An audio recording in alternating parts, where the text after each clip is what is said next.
आज हम जो समझने वाले हैं वो जो फटाफट फटाफट बॉडी में रिएक्शन होते हैं ऑक्जेलो एसीटेट में से मैलेट, मैलेट में से ऑक्जेलो एसीटेट, तो कौन सा एंजाइम है, उसका स्ट्रक्चर कैसा है, ऑक्जेलो एसीटेट और मैलेट के स्ट्रक्चर में कितना फ़र्क है, टीसीएस साइकिल के वाइटल और वाइटल साइकिल में तो वो काम करेगा ही, और उसका फ्यूचर में फिर आप कहाँ कहाँ इंटीग्रेट कर सकते हो, वो सब चीज़ हम इसमें देखेंगे। फटाफट खाली एक 10-20 सेकंड में ऑक्जेलो एसीटेट देख लेते हैं। ऑक्जेलो एसीटेट में क्या है देखो आप, ठीक है। ये एच हटा देने का और ये एच भी हटा देने का, अगर एच रखोगे तो एसिटिक एसिड, ऑक्जेलो एसिटिक एसिड बन जाएगा। अब दोनों एंड पर कार्बोक्सिलिक एसिड का ग्रुप है इन COO H और COO H, एच हटा देने का हमको, इसके लिए वो बन जाएगा ऑक्जेलो एसीटेट, ठीक है। और बीच में कीटो ग्रुप है, ठीक है, और बाकी थर्ड कार्बन पे ये है। अब ऑक्जेलो एसीटेट हमने समझ लिया, आओ अब हम थोड़ा सा देख लेते हैं मैलेट को, क्योंकि उसमें से ही हमको कन्वर्ट करना है मैलेट को। देखो, तो ये वाला है ऑक्जेलो एसीटेट जो मैंने वहाँ बनाया था, लेकिन थोड़ा कार्बन स्ट्रक्चर को जो तीसरा कार्बन था वो मैंने यहाँ पे ले लिया थोड़ा बेटर अंडरस्टैंडिंग के लिए। तो वही दोनों एंड पर कार्बोक्सिल ग्रुप COO और थर्ड कार्बन जो है वो कीटो बन गया, ठीक है। और ये जो है ऑक्जेलो एसीटेट बनेगा, उसमें सेकंड कार्बन पे दोनों हाइड्रोजन है और ये NAD है। और ये मैलेट है, मैलेट में क्या फ़र्क है, ऑक्जेलो एसीटेट में ये था कि यहाँ पे कीटो ग्रुप था, उसकी जगह पे यहाँ कीटो ग्रुप की जगह पे हाइड्रोक्सिल ग्रुप है। अगर हम हाइड्रोक्सिल ग्रुप बनाएंगे तो ऑक्सीजन का डबल बॉन्ड में से सिंगल बॉन्ड हो जाएगा, तो वो कार्बन की वैलेंसी सेटिस्फाई करने के लिए हमें यहाँ पे हाइड्रोजन लगाना पड़ेगा। अब ये मैलेट है और ये है ऑक्जेलो एसीटेट। अब मैलेट में से ऑक्जेलो एसीटेट बनाने के लिए हमें जो एंजाइम की ज़रूरत पड़ेगी वो है मैलेट डिहाइड्रोजिनेस। आओ मैं उससे मिलवाता हूँ आपको मैलेट डिहाइड्रोजिनेस से। डरना मत, था मैं भी डर गया था, समझना नहीं है, बस खाली एक दिमाग में ओरिएंटेशन के लिए, क्योंकि फ्यूचर में जब हम डिफिशियंसी और उस सब लेवल पे जाएंगे ना, देखो बड़ा खतरनाक एंजाइम है, तो इस तरह दिखता है खतरनाक। अब जो हमें खाली एक तो चीज़ समझनी है वो देख लेते हैं। मैलेट डिहाइड्रोजिनेस, यहाँ ये खतरनाक भयंकर एंजाइम है। उसमें से आप ये देख लो कि भाई यहाँ पे जो है ना पॉजिटिव पॉजिटिव है, एक यहाँ पे पॉजिटिव दिख रहा है, ठीक है, वो है हिस्टिडीन 195। एंजाइम के अंदर में ये एमाइनो एसिड है लास्ट में, और यहाँ एस्पार्टेट 168। तो ये क्या करते हैं, प्रोटॉन ट्रांसफ़र सिस्टम करते हैं, और हिस्टिडीन 195 एक्सेप्ट प्रोटॉन करता है।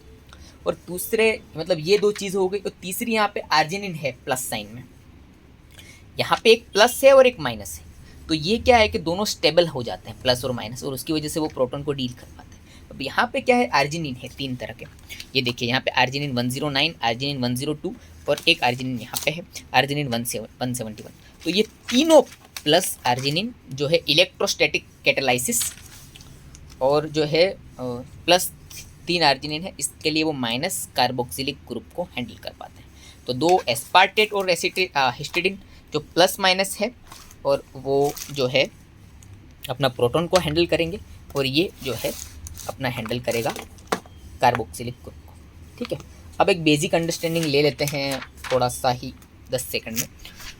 एक हाइड्रोजन आयन में क्या होगा, एक प्रोटॉन होगा हाइड्रोजन में और 2 इलेक्ट्रॉन होंगे, वो होगा hydride ion. Sorry, hydrogen atom क्या होगा कि ये जो इलेक्ट्रॉन है ना, 2 की जगह पे एक ही होगा, एक प्रोटॉन और एक इलेक्ट्रॉन, वो हो गया हाइड्रोजन एटम। अब H प्लस क्या होगा, H प्लस ये होगा सिर्फ एक प्रोटॉन, सिर्फ प्रोटॉन, वो हो गया हाइड्रोजन आयन। और अगर दोनों चीज़ रहे तो हाइड्राइड आयन। और अगर ये हाइड्रोजन एटम जिसमें दोनों न्यूट्रल है ना, पॉजिटिव है नेगेटिव है, अगर वो 2 हो जाते हैं, 2 हाइड्रोजन एटम हो जाते हैं, तो बनेगा हमारा H2 मॉलिक्यूल, ठीक है। तो अब हम ये सब का हमने देख लिया, एक ओरिएंटेशन ले लिया, ये बेसिक अंडरस्टैंडिंग के लिए है इतना। फिर ये मैलेट डिहाइड्रोजिनेस का एंजाइम का अंडरस्टैंडिंग है, ठीक है। और ये है मैलेट, और उसमें से बनने वाला है ऑक्जेलो एसीटेट। अब मैलेट में से क्या होगा, ऑक्जेलो एसीटेट बनेगा, तो ये वाला रिएक्शन जाएगा EC नंबर 1, मीन्स जाएगा ये ऑक्सीडेटिव, ठीक है, डिहाइड्रोजिनेज में जाएगा, ऑक्सीडेटिव डिहाइड्रोजिनेज में, ठीक है। अब ऑक्सीडेटिव डिहाइड्रोजिनेज में जाएगा, उसका मतलब यहाँ पे ऑक्सीडेशन भी होगा और डिहाइड्रोजिनेज भी होगा।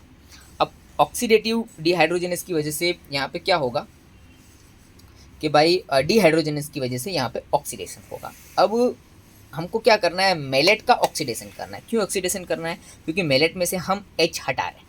अब जब हम मैलेट में से H हटाएंगे ना, तो H की जगह पे एक हाइड्राइड आयन रिमूव होगा, मीन्स H माइनस, मीन्स एक प्रोटॉन और 2 इलेक्ट्रॉन, और एक H प्लस रिमूव होगा, मीन्स एक प्रोटॉन रिमूव होगा।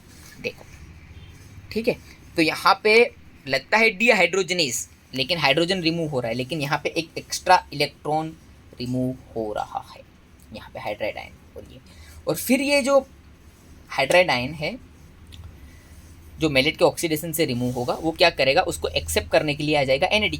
अब NAD क्या होगा, NAD प्लस होगा, तो NAD प्लस में आएगा हाइड्राइड आयन। तो हाइड्राइड आयन में 2 इलेक्ट्रॉन होंगे, तो जो पहला इलेक्ट्रॉन होगा वो NAD प्लस से NAD बना देगा, और फिर बाकी का हाइड्रोजन एटम बचेगा उसमें,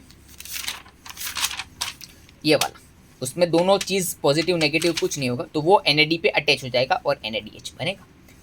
ठीक है, तो इस तरह जो यहाँ से H हट जाएगा, यहाँ से H हट जाएगा, तो वो ऑक्जेलो एसीटेट में से कीटो बन जाएगा। ओके, सो ये है मेलेट डिहाइड्रोजनेज एंजाइम, जो मेलेट का ऑक्सीडेशन करेगा और ऑक्जेलो एसीटेट बनाएगा, और रिड्यूक्शन किसका करेगा, NAD का, और एक हाइड्रोजन प्लस रिमूव हो जाएगा और हाइड्राइड आयन इस पे अटैच हो जाएगा। ठीक है, थैंक यू।